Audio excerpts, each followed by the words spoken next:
हर एक लैंग्वेज का अपना खुद का एक डोमेन होता है।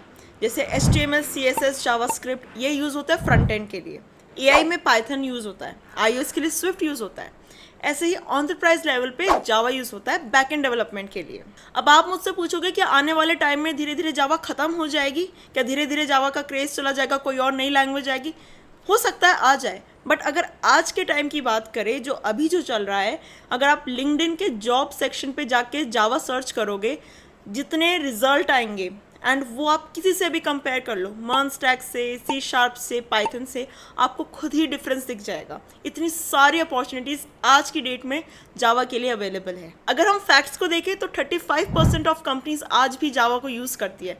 तो अगले 4 to 5 ईयर्स में तो जावा कहीं नहीं जा रहा है। इसका बहुत अच्छा स्केलेबल सिस्टम है, इसका इकोसिस्टम बहुत अच्छा है। आज की इस वीडियो में यही कवर कर रही हूँ कि अगर आपको जावा का जे भी नहीं आता है, कोडिंग का सी भी नहीं आता है, तो आप कैसे स्टेप बाय स्टेप एक बहुत अच्छे जावा डेवलपर बन सकते हैं और बहुत अच्छा पैकेज ले सकते हैं। सबसे पहली चीज़ जो आपको पढ़नी है जावा डेवलपर बनने के लिए वो है जावा।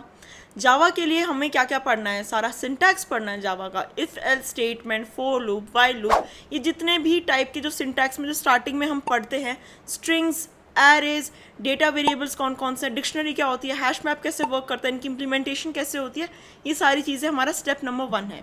स्टेप नंबर 1 में जो एक चीज़ सबसे ज़्यादा इंपॉर्टेंट है कि आप स्पेस एंड टाइम कॉम्प्लेक्सिटी को भी ज़रूर पढ़ें। यह आगे जाके अपने कोड को ऑप्टिमाइज़ करने के लिए बहुत ज़्यादा काम आएगा। अब तुम पूछोगे कि सब पढ़ना है, बट कहाँ से पढ़ना है? देखो, बहुत सारे इंटरनेट पे कोर्सेज अवेलेबल हैं, फ्री भी हैं और पेड भी है।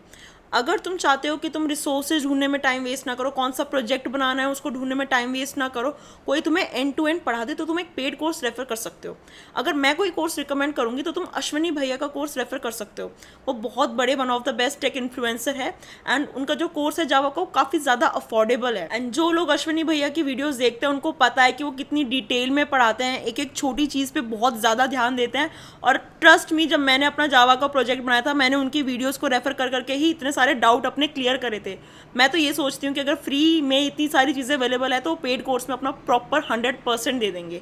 अगर मैं इस कोर्स के कुछ बेनिफिट्स तुम्हें बताऊँ तो वो ये होंगे, लाइव क्लासेस होंगी 3-3 घंटे की, वीकेंड्स पे क्लासेस होंगी, 24/7 तुम्हें डाउट सपोर्ट मिलेगा, तुम्हारा रिज्यूमे से लेके तुम्हें मेंटोरशिप देने तक हर एक चीज़ अश्विनी भैया तुम्हारा ध्यान रखेंगे इस चीज़ में। ये कोर्स बिल्कुल बिगिनर फ्रेंडली है, तो इसमें आप जावा, एडवांस जावा, स्प्रिंग बूट, जितने भी फ्रंट एंड का टेक स्टैक है, साथ के साथ जितना भी माइक्रो सर्विसेज है, डॉकर, काफका, स्प्रिंग एआई, सारी चीज़ें कवर्ड है। इसका लिंक आपको डिस्क्रिप्शन में मिल जाएगा, इसको ज़रूर चेकआउट करना। सेकंड पार्ट जो हमें कवर करना है वो है हमारे ऊप्स के कॉन्सेप्ट। उसमें आएगा क्लासेस क्या होते हैं, ऑब्जेक्ट्स क्या होते हैं, 4 pillars of object oriented programming, inheritance, encapsulation, polymorphism, abstraction. ये चारों चीज़ें, ये नहीं बस थ्योरी वाइज पढ़ ली, इसको इम्प्लीमेंट करके देखना है।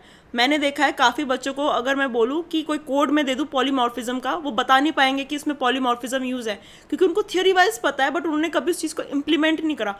जो चीज़ पढ़ रहे हो ऑब्जेक्ट ओरिएंटेड प्रोग्रामिंग की, उसको इम्प्लीमेंट करके देखो, डेवलपमेंट में बहुत ज़्यादा हेल्प मिलती है। और ये एक ऐसी चीज़ है, तुम जब तक कोड करोगे ना, इस चीज़ का एक्चुअली में इंडस्ट्री में यूज़ होता रहेगा। ऊप्स के कॉन्सेप्ट्स के बाद फिर हमें एक्सेप्शनल हैंडलिंग करनी है और हमें जावा के इंटरफेसेस पढ़ने हैं, कैसे इंटरफेस वर्क करते हैं, एक्सेप्शंस को कैसे कैसे कॉड करते हैं, कितने टाइप के एक्सेप्शंस होते हैं। ये सारी चीज़ें बहुत ज़्यादा इंपॉर्टेंट होती है जब भी हम कोई एक वेब ऐप बनाते हैं। थर्ड जो पार्ट है वो है हमारे एडवांस्ड ऊप्स के कॉन्सेप्ट। इसकी मैं नीचे पूरी शीट बना के दूंगी तुम्हें, उसको डाउनलोड कर लेना ताकि ये जो रोड मैप है तुम्हारे पास कहीं रिटर्न फॉर्मेट में रहे। तो डिस्क्रिप्शन में तुम्हें उसका लिंक भी मिल जाएगा। तो फिर अगर मैं ऊप्स के एडवांस्ड ऊप्स के कॉन्सेप्ट्स की बात करूँ तो कलेक्शंस पढ़ना है, कंपैरेटर, कंपेरेबल, स्ट्रीम्स क्या होते हैं, मल्टी थ्रेडिंग, कॉन्करेंसी, उसमें थ्रेड पूल, एसिंक फंक्शंस कैसे होते हैं, एसिंक कैसे काम करता है, ये सारी चीज़ें पढ़नी है। थ्रेड पूल समझने में, पढ़ने में बहुत मज़ा आएगा, बहुत अच्छा टॉपिक है। मल्टी थ्रेडिंग जितना नाम से डरावना लगता है उतनी ही ईजी इसकी इम्प्लीमेंटेशन है, बहुत प्यार से हो जाएगी। अब हमारे जावा के कोर कॉन्सेप्ट्स क्लियर हो चुके हैं, हमने वो सारे कॉन्सेप्ट्स पढ़ लिए हैं। अब हम पढ़ेंगे एक फ्रेमवर्क। फ्रेमवर्क क्या होता है? फ्रेमवर्क होता है, एक बहुत ही आसान शब्दों में बताऊं तो, मुझे डेस्टिनेशन ए से डेस्टिनेशन बी तक जाना है, मैं वहाँ पे वॉक करके जा सकती हूँ। बट क्या अगर मेरे पास कार होगी तो मैं कितनी जल्दी उस डेस्टिनेशन तक पहुँच सकती हूँ, मेरा काम कितना आसान हो गया, क्योंकि मेरे पास एक ऑलरेडी डिफाइंड व्हीकल था। तो ऐसे ही जावा के पास अपना एक फ्रेमवर्क है कि तुम्हें पूरा कोड जो है लिखने की ज़रूरत नहीं है। हमने एक फंक्शन बना रखा है, एक लाइब्रेरी बना रखी है, उसको यूज़ करके तुम उस पूरी फंक्शनैलिटी को अचीव कर सकते हो। इसमें जो इंपॉर्टेंट कॉन्सेप्ट्स है वो है डिपेंडेंसी इंजेक्शन और रेस्ट एपीआईज। रेस्ट एपीआईज बहुत ज़्यादा इंपॉर्टेंट है। तुम उसमें CRUD ऑपरेशन सीखोगे, कैसे एंड टू एंड फ्लो कैसे चल रहा है, एक एक चीज़ जो तुम समझोगे ना, तुम्हें इतना ज़्यादा इंटरेस्टिंग लगेगा ये कॉन्सेप्ट समझने में।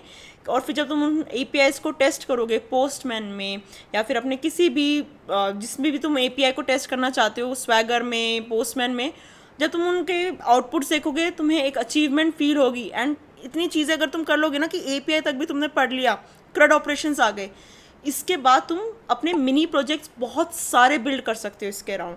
तब तुम्हारे पास इतनी नॉलेज आ जाएगी कि तुम बहुत अच्छे प्रोजेक्ट्स बना सकते हो। अब हमने रेस्ट एपीआईज बनाई है तो कहीं से हम उस डेटा को लाएंगे भी, तो कहीं से तो उस डेटा को फेच करेंगे। वहाँ पे डेटाबेस काम आता है, SQL, नो SQL, तुम्हारी चॉइस है तुम्हें कौन सा इंटीग्रेट करना है सीखने के लिए। अगर तुम एक बिगिनर हो तो मैं कहूँगी MongoDB से तुम स्टार्ट कर सकते हो। बहुत अच्छी डॉक्यूमेंटेशन अवेलेबल है, बहुत ईजी टू यूज़ है, और MongoDB की एप्लीकेशन पे ही तुम्हें प्री डिफाइंड कोड स्निपेट्स मिल जाएंगे जिनको तुम कट कॉपी पेस्ट करके अपने कोड में लिखकर आराम से डेटाबेस से कनेक्टिविटी लगा सकते हो अपने ऐप की। बस इतना ही चाहिए प्रोजेक्ट्स को बनाने के लिए, इतनी ही थ्योरी, इतनी ही कोडिंग सीखनी है कि जिससे तुम सारे प्रोजेक्ट्स बिल्ड कर सको। अब टाइम है तुम्हारे पास प्रोजेक्ट्स बनाने का, किसी का भी बैकएंड उठा के तुम उसको बिल्ड कर सकते हो। एंड मैं रिकमेंड करूँगी कि तुम बेसिक सी HTML, CSS, जावास्क्रिप्ट सीख लो, तो तुम क्या करोगे, तुम एंड टू एंड एक पूरी एप्लीकेशन बना सकते हो। तुम मान लो स्टैक ओवरफ्लो की तुम एक बैकएंड लिख दो, उसका बेसिक CRUD ऑपरेशंस लगा दो, बस और कुछ नहीं, और बेसिक सी एक वेबसाइट का एक फ्रंट एंड से दिखा दो।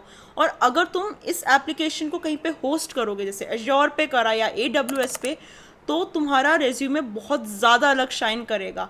जिस भी स्टूडेंट ने अपना कोई प्रोजेक्ट बना के उसको एक्चुअली में डिप्लॉय कर रखा है, कि एक पर्सन जाए सीधे उसके रेज्यूमे पे एक लिंक पे क्लिक करे एंड वो एक वेबसाइट पे पहुंच जाए जिस पे वो आराम से फंक्शनैलिटीज़ अचीव कर सकता है, तो वो बहुत ज़्यादा बड़ी बात हो जाती है फ्रेशर के लिए या फिर स्टूडेंट के लिए कि यार इसने कितना शानदार प्रोजेक्ट बनाया है। होस्ट करने के साथ साथ तुम इसमें कई सारी चीज़ें सीखोगे कि गिट एंड गिटहब कैसे काम करता है, डिप्लॉयमेंट कैसे होती है, एक एक छोटी छोटी चीज़ जो तुम नॉलेज तुम्हें एक इंडस्ट्री में आने के बाद मिलती है, अगर तुम पहले से ही लेके चलोगे तो तुम्हारा काम कितना आसान हो जाएगा।